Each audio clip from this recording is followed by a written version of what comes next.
بسم اللہ الرحمن الرحیم۔ باب الرجل یدعا فیرا مکروہن، اس میں کیا ہے؟ باب اجابت الدعوت اذا حضرها مکروہ، یعنی کسی شخص کو دعوت پر بلایا گیا اور وہاں کوئی ناپسندیدہ چیز ہو، مثلاً وہاں منکرات شرعیہ میں سے کوئی منکر پایا جائے، یا یہ ہے کہ کوئی ایسی چیز ہو جو خلاف اولا کے قبیل سے ہے،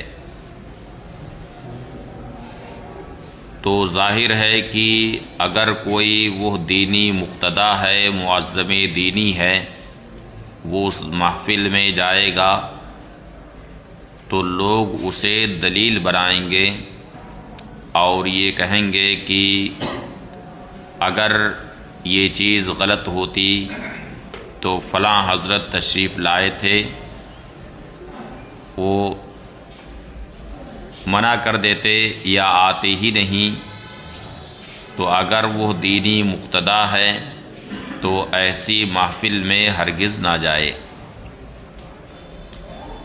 حدثنا موسیٰ بن اسماعیل قال حدثنا حماد عن سعید بن جمحان عن سفینہ ابی عبد الرحمن ان رجلا اضاف علی بن ابی طالب رضی اللہ تعالی عنہ فصنع له طعاما۔ سفینہ ابو عبد الرحمن رضی اللہ تعالی عنہ سے روایت ہے کہ ایک شخص حضرت علی رضی اللہ تعالی عنہ کا مہمان ہوا۔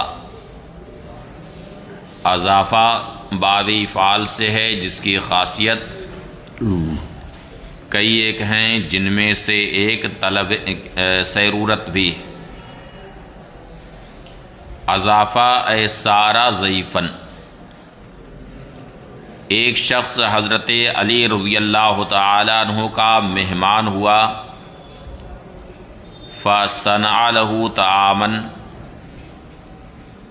تو حضرت علی رضی اللہ تعالی عنہ نے اس کے لیے کھانا تیار کیا۔ فقالت فاطمہ، تو حضرت سیدہ فاطمہ زہرا رضی اللہ تعالی عنہا نے فرمایا، لو دعونا رسول اللہ صلی اللہ علیہ وسلم فاکل معنا اے لکانا خیرا لنا، یعنی اگر ہم نبی کریم صلی اللہ علیہ وسلم کو دعوت پیش کریں اور حضور ہمارے ساتھ کھانا تناول فرمائیں تو یہ ہمارے لیے بہت خیر و برکت کی بات ہوگی۔ فدعوہ، تو اہل خانہ نے نبی کریم صلی اللہ علیہ وسلم کو دعوت پیش کی۔ فجاء، نبی کریم صلی اللہ علیہ وسلم تشریف لائے۔ فوضع یدہ علی ازادتئی الباب،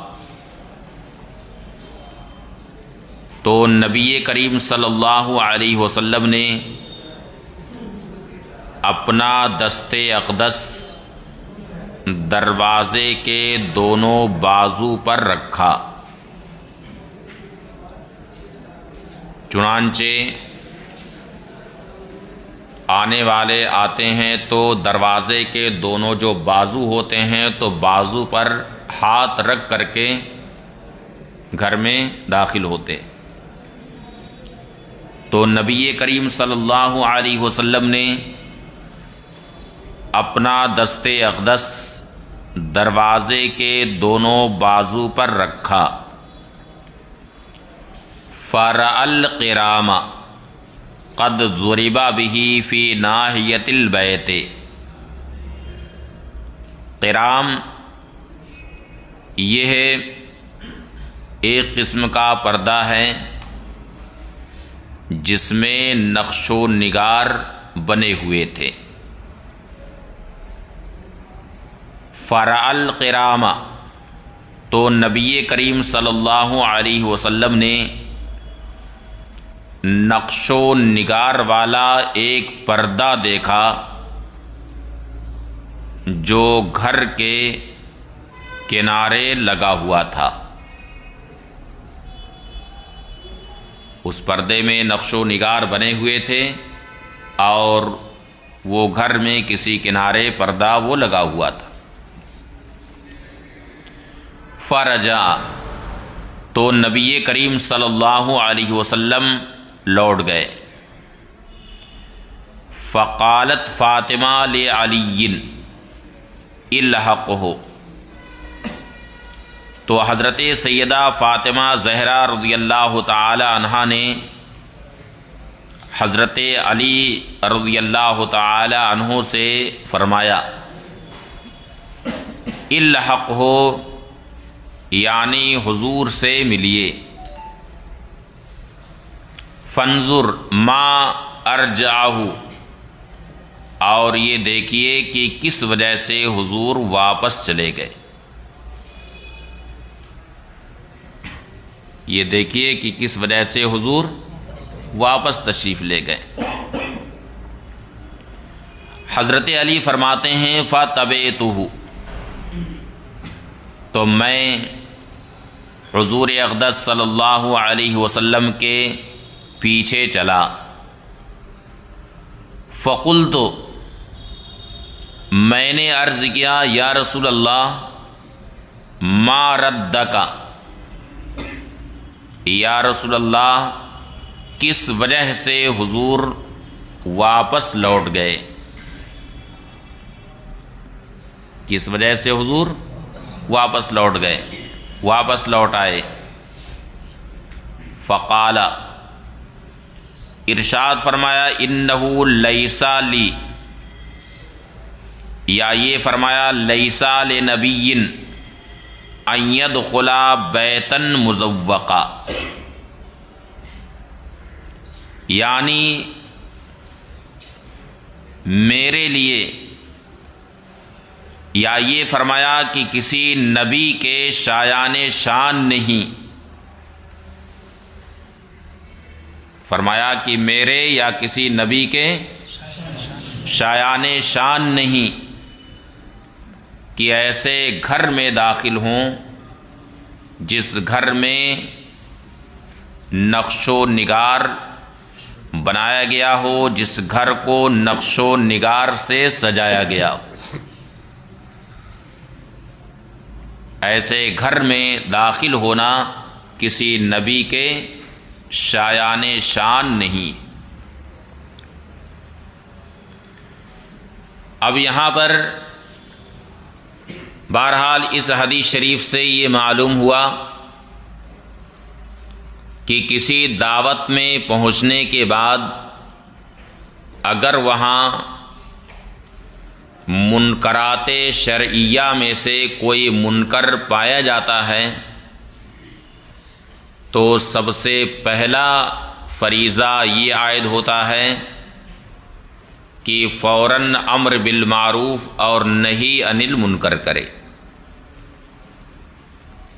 اگر ہاتھ سے یہ کام کر سکتا ہے تو ہاتھ سے کرے، اس کی استطاعت نہیں ہے تو زبان سے منع کرے، اور اس کی استطاعت نہیں ہے تو دل سے برا جانے۔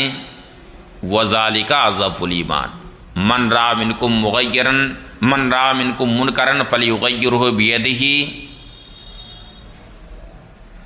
فَإِنْ لَمْ يَسْتَطِعْ فَبِلِسَانِهِ فَإِنْ لَمْ يَسْتَطِعْ فَبِقَلْبِهِ وَذَلِكَ أَضْعَفُ الْإِيمَانِ،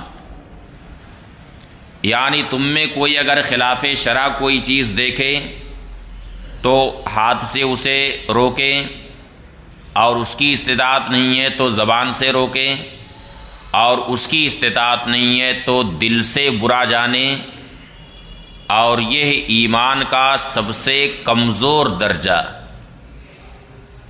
دل سے برا جاننا، صرف دل سے برا جاننا، باقی نہ زبان سے منع کرنا نہ ہاتھ سے روکنا، یہ ایمان کا سب سے کمزور درجہ۔ اس کا مطلب یہ ہے کہ اب اس کے بعد پھر ایمان کا درجہ نہیں رہ گیا۔ سب سے کمزور درجہ یہ ہے کہ کم از کم دل سے اسے برا جانے۔ لیکن اب ایک سوال ممکن ہے کہ آپ حضرات کے ذہنوں میں آتا ہو کہ جب نبی کریم صلی اللہ علیہ وسلم نے وہ پردہ دیکھا کہ حضرت سیدہ کے گھر میں وہ پردہ لگا ہوا ہے، تو اسی وقت نبی کریم صلی اللہ علیہ وسلم نے کیوں نہیں منع فرمایا اور حضور واپس کیوں تشریف لے گئے؟ ممکن ہے کہ یہ سوال آپ حضرات کے ذہنوں میں ابھر رہا ہے کہ ابھی آیا ہے یہ سوال ذہن میں۔ ظاہر سی بات ہے کہ وہ پردہ جس میں نقش و نگار بنا ہوا، صرف نقش و نگار کی بات ہے، اس میں تصویر کی کوئی بات نہیں ہے۔ اس پردے میں کیا بنا تھا؟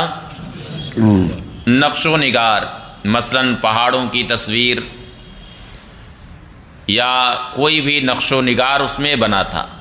صرف اسی اتنے کا ذکر ہے کہ اس میں نقش و نگار بنا تھا۔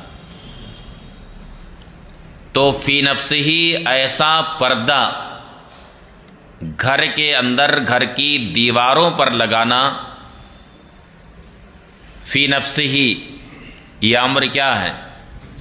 جائز ہے۔ آپ حضرات بھی اپنے اپنے کمروں میں بہت سارے نقش و نگار والے پردے لگاتے ہوں گے، یا دروازے پر بھی لوگ لگاتے ہیں پردے جس میں نقش و نگار بنا رہتا ہے، ایک عام سی چیز ہے۔ تو فی نفسی یہ کیا ہے؟ جائز ہے نا، جائز فی نفسی۔ لیکن چونکہ جس منصب عالی پر، جس عظیم منصب پر حضرت سیدہ فائز تھیں، اور جس عظیم منصب پر شیر خدا حضرت مولا علی رضی اللہ تعالیٰ عنہ فائز تھے،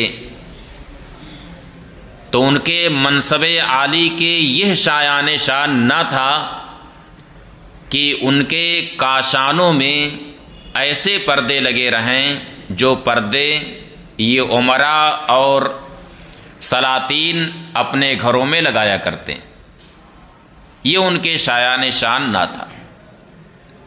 اس وجہ سے نبی کریم صلی اللہ علیہ وسلم واپس چلے گئے، ورنہ فی نفس ہی اگر اس کے جواز میں کوئی شبہ ہوتا، وہ چیز ایسے پردے کے جواز میں کوئی شبہ ہوتا، تو نبی کریم صلی اللہ علیہ وسلم اسی وقت منع فرماتے۔ مگر ان کے جو مقامات علیہ تھے، جس عظیم منصب اور جس عظیم مقام پر یہ حضرات فائز تھے، تو یہ چیز یعنی نقش و نگار والا پردہ یہ ان کے شایان شان نہ تھا۔ سمجھ گئے؟ بلا کسی تمثیل اور تشبیہ کے اس کو یوں سمجھیے کہ جیسے کوئی دینی مقتدا، دینی پیشوا ہو،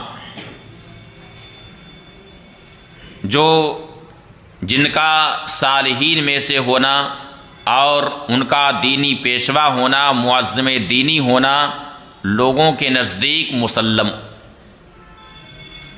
اب ایسے حضرات اگر ایسے کپڑے پہنیں جو کپڑے دوسرے طبقے کے لوگ پہنتے ہیں، جیسے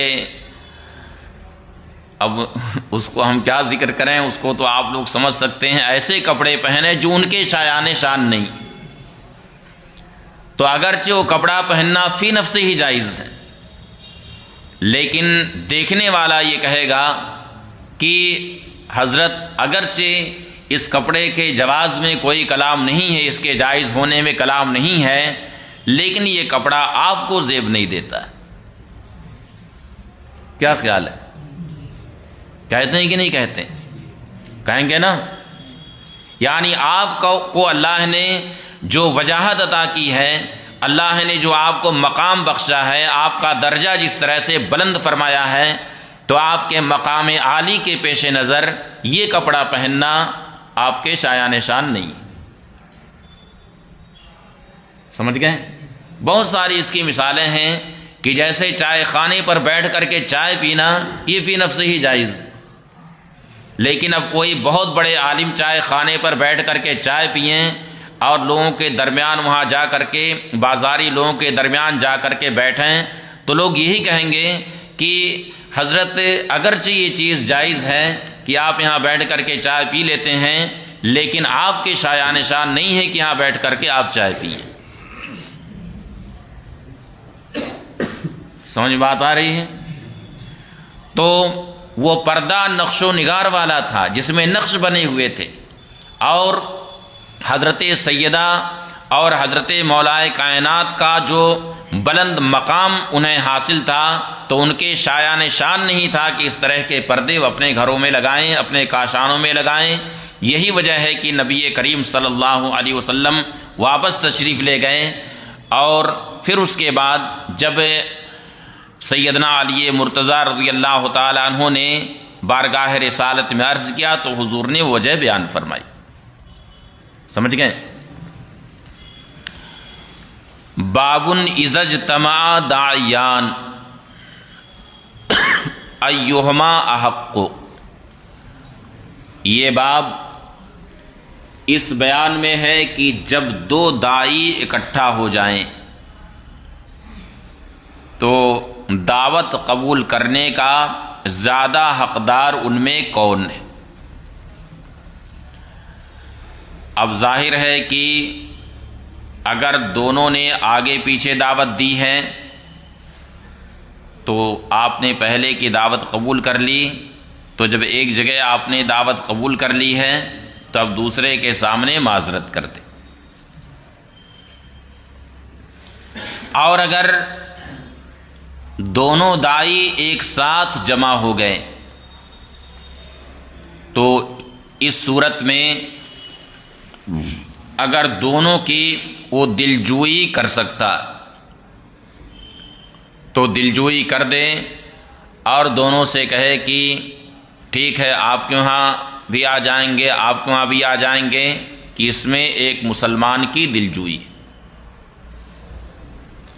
کیونکہ اگر کوئی باعزت آدمی ہے، کوئی معزز آدمی، تو اسے تو اس کی ضرورت نہیں ہوتی ہے کہ وہاں جا کر کے مٹھائیاں کھائے یا اور جو معذر ہے اسے کھائے، لیکن کم از کم اتنا ضرور ہوگا کہ اگر اس کے دروازے پر چلا گیا تو اس کے چلے جانے سے داعی کی عزت میں 4 چاند لگ جائے گا، اس کی دلجوئی ہوگی، اس کی عزت افزائی ہوگی۔ اس لیے اگر دونوں جگہ جا سکتا ہے تو دونوں جگہ جائے، اور اگر ایسا ممکن نہیں ہے اس کے لیے تو یہ دیکھے کہ ان میں کس کا دروازہ زیادہ قریب ہے، تو جس کا دروازہ زیادہ قریب ہے اسے ترجیح دے۔ حدثنا حناد بن السری عن عبد السلام بن حرب عن ابی خالد الدالانی عن ابی العلاء الاودی عن حمید بن عبد الرحمن الحمیری عن رجل من اصحاب النبی صلی اللہ علیہ وسلم ان النبی صلی اللہ علیہ وسلم قال اذا اجتمعت داعیان فاجب اقربہما بابا۔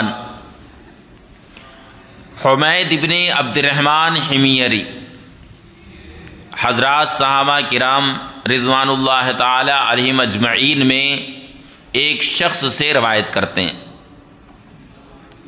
کہ نبی کریم صلی اللہ علیہ وسلم نے فرمایا کہ جب دو داعی اکٹھا ہو جائیں فاجب اقربہما بابن، تو ان میں جس کا دروازہ قریب ہے اس کی دعوت قبول کرو۔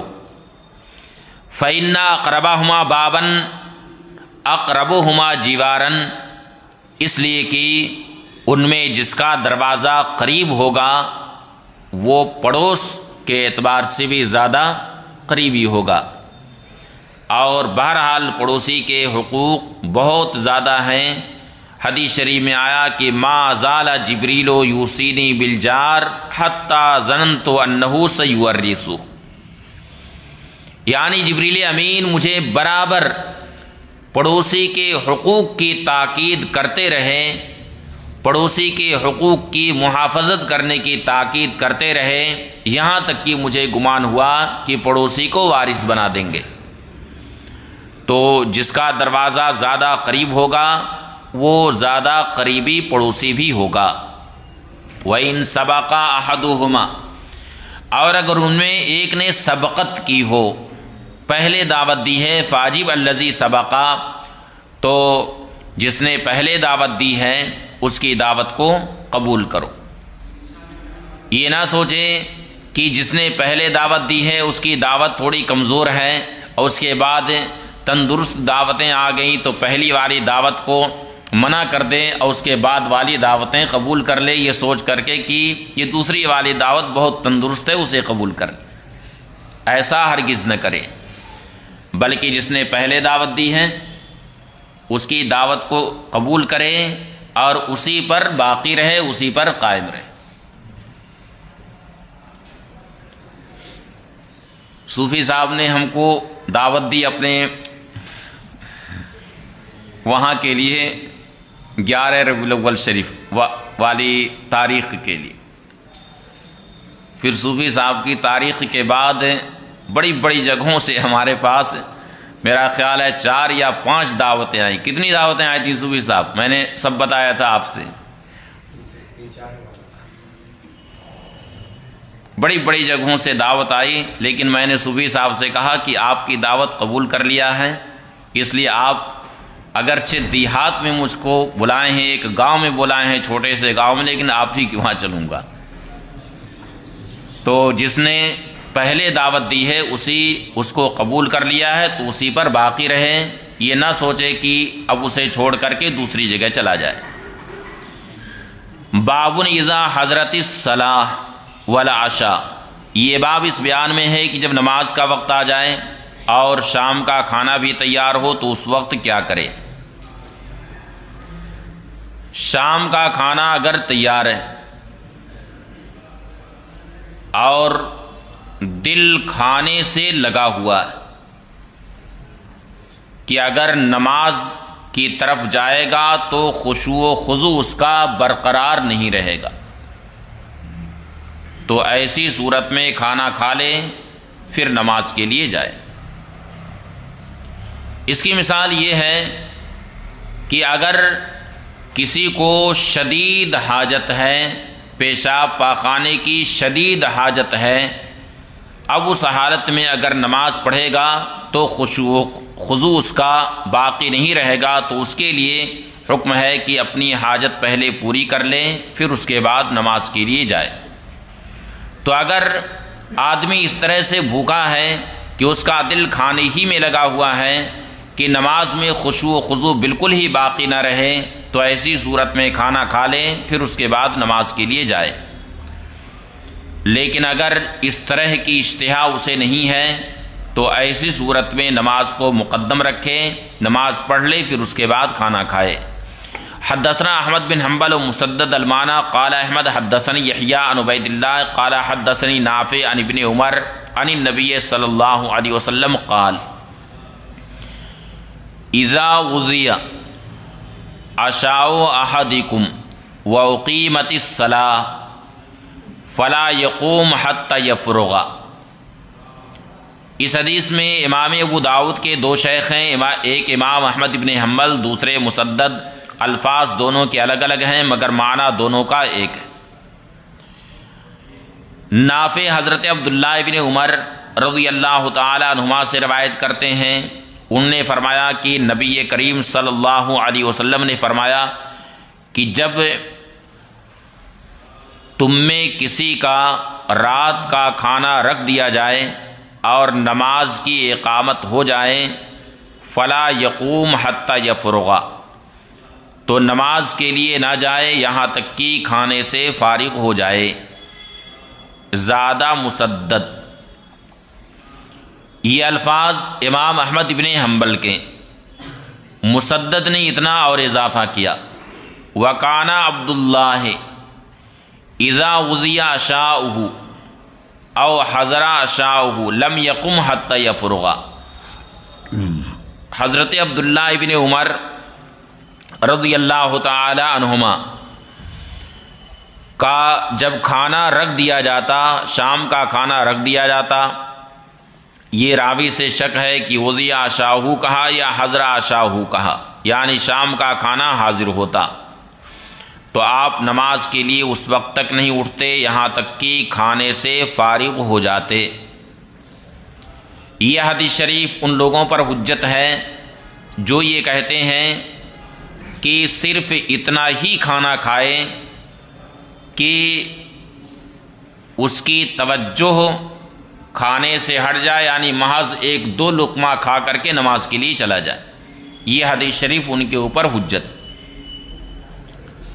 کیونکہ اس میں ہے کہ حتی یفرغ، یعنی جب تک کھانے سے فارغ نہیں ہو جاتے اس وقت تک نماز کے لیے نہیں جاتے تھے۔ پھر جس وجہ سے یہ حکم ہے تو آپ حضرات خود یہ بتائیں کہ اگر کھانا ایسا ہے جس کی طرف اس کا دل لگا ہوا ہے تو ایک دو لقمہ اگر کھا لیا تو کیا اس کی چاہت میں کوئی کمی آئے گی یا چاہت اور بڑھتی جائے گی؟ اور بڑھ جائے گی، خشوع و خضوع اور نہیں اس کا باقی رہے گا، اس لیے کھانے سے فارغ ہو جائے۔ لم یقم، اس وقت تک آپ نماز کے لیے نہیں اٹھتے تھے یہاں تک کہ کھانے سے فارغ ہو جاتے۔ وَإِن سَمِعَ الْإِقَامَةَ، اگرچہ اقامت سنتے، وَإِن سَمِعَ قِرَاءَةَ الْإِمَامِ، اگرچہ امام کی قرات سنتے۔